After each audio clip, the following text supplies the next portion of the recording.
Hello and welcome back to World Talks on TVP World. With me here, Anna Kalczyńska. It's just votes, but the consequences of the outcome are truly significant. The preliminary exit polls indicate a razor-thin lead for Karol Nawrocki in Poland's presidential runoff. This election marks a pivotal moment not only for Poland, but also for the broader political landscape in Central and Eastern Europe. As both Poland and Romania brace for crucial electoral seasons, the outcomes are set to reshape domestic policies and alter regional dynamics within the European Union and NATO. Amid rising concerns about the democratic resilience and increasing voter polarization, we turn to Dr. Spasimir Domaradzki, a leading political scientist at the University of Warsaw and an expert on Central and Southeastern Europe. Good morning, and thank you for joining us this morning. Thank you for the invitation. First question is rather obvious and open. How do you interpret the outcome of the presidential election? Is it a political turning point for Poland?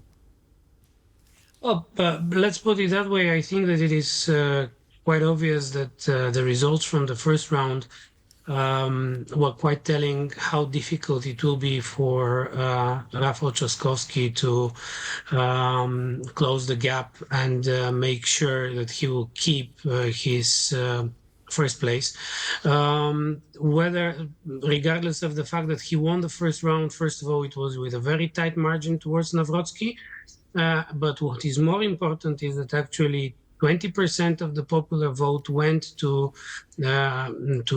candidates right from Nawrocki. And in that sense, for most of these voters, it was much closer. And we see that in the results of the second round, 92% of Grzegorz Braun's supporters voted for Nawrocki, and 88% of Mencen's supporters voted for Nawrocki.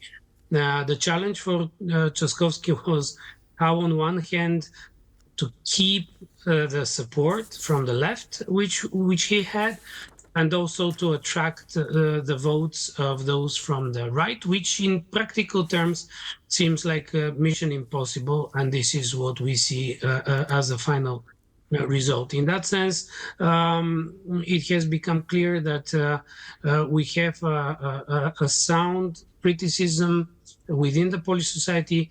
And I would argue that it is probably not so much related to the Polish politics per se, but it is much more concentrated on these matters related to the tendencies in the European Union, which become part of our political reality.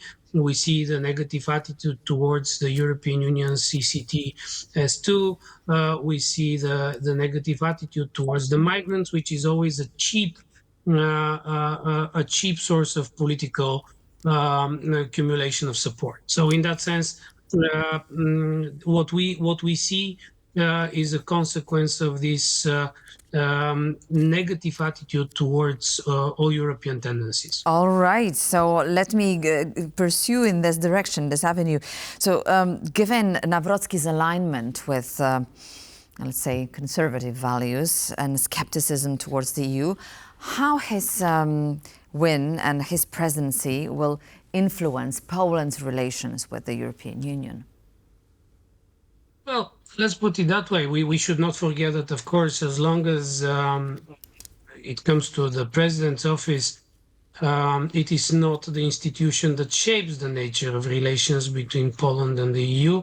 The president has only representative functions, and we could see, I would say that to a huge extent, President Nawrocki will step into President Duda's shoes, and in that respect, the nature of the Polish-EU relations will remain the same as long as we will have the current government in power. There are two dimensions that, in addition to that we should observe closely. The first one is the fact that Nawrocki is actually currently also responsible for the votes that he got from the far right. And in that sense, he will be obliged in one way or another to take also these far right narratives into his political positions. Whether this is going to happen, if we look at the comments from the from the conservative circles today, which talk about a remarkable unification of the right. I think that this is a far-reaching comment, that the political reality will be substantially different. For the voters of Braun and Menzen, Nawrocki was the lesser evil, but not radical enough. And Nawrocki's position will not allow him to radicalize himself to the extent that he would need to satisfy these 20% of the vote. And in that sense, I wouldn't expect in the near future, as long as we have the current political constellation, a profound change in the nature of Polish politics. What is going to become more dynamic is when we will have the next parliamentary elections, and depending on their outcome. So Viktor Orban congratulated Karol Nawrocki on this night bidder, and he said that he's looking forward for a closer cooperation within the Visegrad Group. So what could be perhaps the outcome of this election influence on the foreign policy and security priorities? Because we've seen a completely different outcome in Romania, and especially regarding Ukraine and Russia. How do you see Karol Nawrocki's victory here? Two things. The first one is that not only, luckily, Orban congratulated Karol Nawrocki, but also the Czech president, Petr Pavel. And that also clearly shows that there is an expectation for sound and predictable relations. Of course, Karol Nawrocki, in natural terms, will build up, and his camp is having closer relations with Orban. But we should not forget that while Duda was term in office, the relations between Poland and Hungary substantially deteriorated, and they deteriorated exactly around these issues that you have raised. First and foremost, the question related to the war in Ukraine, where regardless of the political rhetoric used during the campaign, I think that there will be no substantial changes in terms of the hard security concerns related to the war in Ukraine. In that sense, we will have a certain continuity from President Duda. And the question on Russia is a no-go in the Polish-Hungarian relations.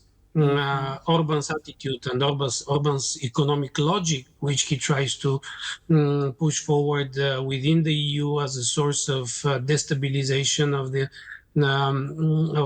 the union, and as an argument about the existence of whatever type of economic alternative, is simply unapplicable to the Polish reality, because now one of the most important, I think, elements that actually provides security for the Polish political elites is actually the successful economic development of our country. And in that sense, I don't believe that even President Nawrocki would be willing to challenge this model because of short-term friendly relations with Viktor Orban. All right. But Karol Nawrocki is against Ukraine's membership in NATO. But let's put that aside for perhaps that should be explained more broadly in a different conversation. But what similarities and differences do you observe in the political narratives and voter concerns in Poland and in Romania? Okay, so two things. Where it comes to Romania, we should not forget that the voters, in practical terms, had in the second round two anti-systemic candidates. Nicușor Dan is a representative also of this part of the Romanian society that expects change within the political elites.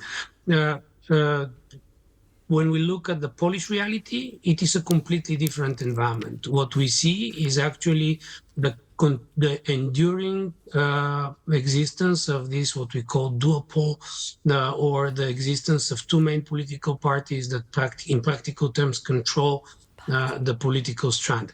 And if I may just briefly return to what you have mentioned on the attitude towards Ukraine, I think that Nawrocki's argument related to the unwillingness to sign on the potential perspective of Ukrainian membership in NATO and the European Union, he was also arguing, justifying that with the point that that could increase the threat of direct conflict with Russia. And of course, it sounds as a fantastic argument for the Ukrainian septic part of the Polish population. But let's be honest, talking about the potential membership of Ukraine in the current setting, whether in the European Union or in NATO, is an absolute level of political fantasy, because we not only talk about a membership in the EU, which is required by a far-reaching conditionality, but it also requires clear control of its own territories and friendly relations with neighboring countries. And when we look at the current situation, we see that none of these elements is present. So in that sense, Nawrocki said something that is probably not politically present, but was quite clearly attractive for the voters that backed him up. Definitely more realistic at the moment, at least. Spasimir Domaradzki, thank you so much for this interesting comments, sir. And thank you for having, thank you for joining us again, and looking forward for the invitation. Another one. Thank you. And thank you for watching World Talks. Please stay tuned to TVP World for more continuous coverage.